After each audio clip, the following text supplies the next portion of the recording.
जैसे आईपीएल में हर गेंद पर मैच का रुख बदल जाता है, कभी एक छक्का टीम को जीत के करीब ले जाता है तो कभी एक विकेट पूरा खेल पलट देता है। बिल्कुल उसी तरह अब दुनिया में एक और खेल चल रहा है। फर्क बस इतना है कि यहां दांव किसी मैच पर नहीं बल्कि असली जिंदगी की घटनाओं पर लग रहे हैं। यहां यस और नो में तय हो रही है किसी देश की राजनीति, जंग और यहां तक कि किसी नेता की भी जिंदगी। नमस्ते, मैं हूं निशांत। ईरान के तत्कालीन सुप्रीम लीडर अली खामनेई की हत्या के कुछ घंटे पहले सैकड़ों लोगों ने एक अमेरिकी ऑनलाइन प्लेटफॉर्म पर इस बात पर दांव लगाया था कि उन्हें ठीक उसी दिन मार दिया जाएगा। यह सट्टा प्लेटफॉर्म पॉली मार्केट पर सबसे प्रमुख दावों में से एक था, जिसने $130 मिलियन से अधिक पैसा बटोरा। कुछ सट्टेबाजों ने तो इस दाव पर हजारों डॉलर तक का मुनाफा भी कमाया। अमेरिका में ऑनलाइन प्लेटफॉर्म के जरिए राजनीतिक घटनाओं पर सट्टेबाजी का बाजार तेजी से बढ़ रहा है। हालांकि इस बाजार को लेकर विवाद भी है। ये समझते हैं कि ये कैसे काम करता है। ये इलेक्ट्रॉनिक प्लेटफॉर्म होते हैं। यहां कोई यूजर एक सवाल या दाव पेश करता है, बिल्कुल सट्टे की तरह, और दूसरे यूजर किसी एक संभावित नतीजे को चुनकर उस पर अपना दाव लगाते हैं, यानी उस अनुमान पर पैसे लगाते हैं। ट्रेडिशनल सट्टेबाजी के उलट, जिसमें जीतने वाला व्यक्ति सट्टा कंपनी से पैसे पाता है, पॉली मार्केट जैसे प्लेटफॉर्म पर मुनाफा और नुकसान इस बात पर निर्भर करता है कि दाव की शुरुआत से लेकर ट्रेंड बंद होने या आखिरी दाव लगने तक इनकी कीमत में कितना बदलाव आया। बेट की कीमत पर पल पल डिमांड और सप्लाई के आधार पर बदलते रहती है। ट्रेंडिंग बंद होने के बाद सही दाव लगाने वाले लोगों को उनके लगाए गए पैसों से कई गुना अधिक रकम मिलती है, जो बेट की कीमत में हुए बदलाव पर डिपेंड करती है। मान लीजिए कि सवाल यह है कि क्या भारत 2027 में वर्ल्ड कप जीतेगा, और इसके दो विकल्प हैं, यस और नो। अगर यस की कीमत 40 रुपए है और इसका मतलब लोग मान रहे हैं कि जीतने की संभावना लगभग 40% है, आपने यस पर 40 रुपए का शेयर खरीद लिया। अब जैसे जैसे लोगों का भरोसा बढ़ता है, यस की कीमत 70 हो जाती है, तो आपका वही शेयर 70 का हो जाता है। यानी आप चाहे तो बीच में बेचकर 30 रुपए का मुनाफा लेकर निकल सकते हैं। अगर अंत में भारत सच में जीत जाता है तो यस की कीमत 100 हो जाती है, तो आपको 40 के बदले 100 मिलते हैं। लेकिन अगर भारत नहीं जीतता तो आपका पैसा डूब जाता है। इस तरह इससे मुनाफा या नुकसान इस बात पर निर्भर करता है कि आपने कब खरीदा, कब बेचा और आखिर ये नतीजा क्या निकला। ये सट्टेबाजी कई क्षेत्रों में होती है, जैसे स्पोर्ट्स, साइंस और इकोनॉमी। सट्टेबाजी प्लेटफॉर्म अपने आप में कोई नया कॉन्सेप्ट नहीं है। इनमें से कुछ तो पिछले 25 सालों से मौजूद हैं। और अगर बात करें राजनीतिक घटनाओं पर सट्टा लगाने की, तो ये कोई नई बात नहीं है।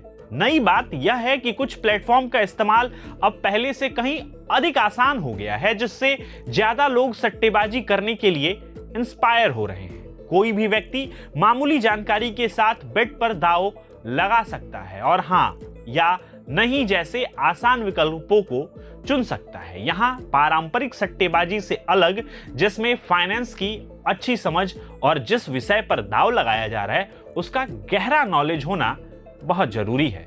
कैसे बढ़ रहा राजनीतिक सट्टेबाजी का ट्रेंड? ब्लूमबर्ग की एक रिपोर्ट के अनुसार ईरान से जुड़ी राजनीतिक सट्टेबाजी में पॉली मार्केट पर अली खामनेई की हमले में मौत वाले दिन $400 मिलियन से अधिक का कारोबार किया, जो पिछले दिन की तुलना में लगभग 3 गुना ज्यादा था।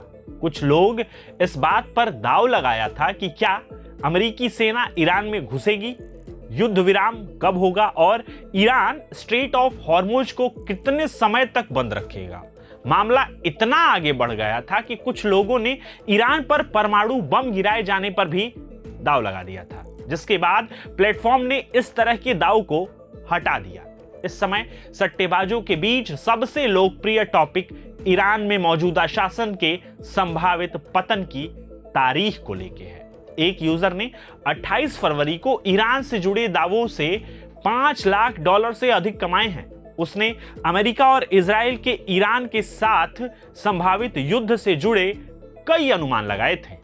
बीबीसी अरबी की एक रिपोर्ट के अनुसार बीबीसी ने एक सफल बेट लगाने वाले सट्टेबाज में से एक से संपर्क करने की कोशिश की, लेकिन कानूनी प्रतिबंधों के कारण वे नकली नामों का इस्तेमाल करते हैं, जिससे उनसे संपर्क करना संभव नहीं हो सका। जनवरी में एक अन्य सट्टेबाज ने निकोलस मादुरो को हटाए जाने पर दांव लगाकर $30,000 के निवेश से $4 लाख से अधिक की कमाई की। फरवरी के अंत में अमेरिका, इजराइल और ईरान के बीच युद्ध शुरू होने के शुरुआती क्षणों में खामनेई को निशाना बनाए जाने की खबर आने के बाद भी उनकी हत्या पर सट्टा जारी रहा। उस समय हां पर दांव लगाने वालों का प्रतिशत एक दिन पहले के लगभग 1% से बढ़कर 90% हो गया था।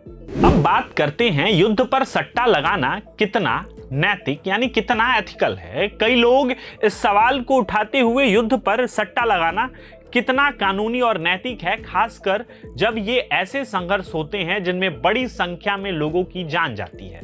सामान्य तौर पर अमेरिकी कानून उन सट्टेबाजियों पर रोक लगाता है जो सार्वजनिक हित के खिलाफ हो।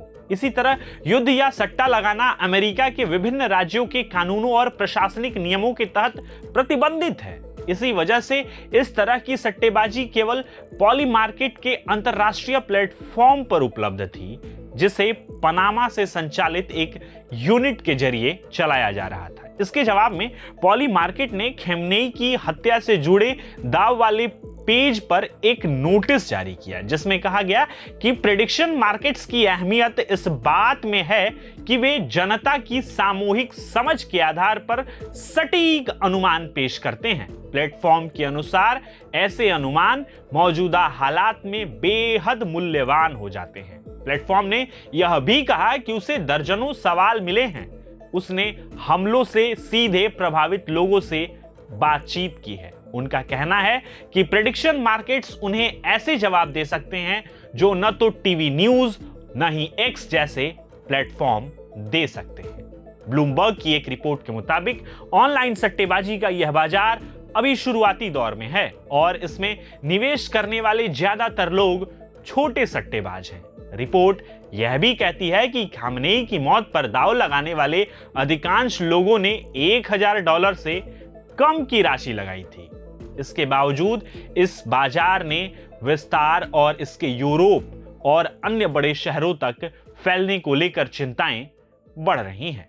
आपको क्या लगता है, युद्ध जैसे संवेदनशील मामलों पर सट्टा लगाना कितना नैतिक है? अपनी राय कमेंट में जरूर बताएं। प्रभातखबर.com, विश्वास वही, रफ्तार नहीं।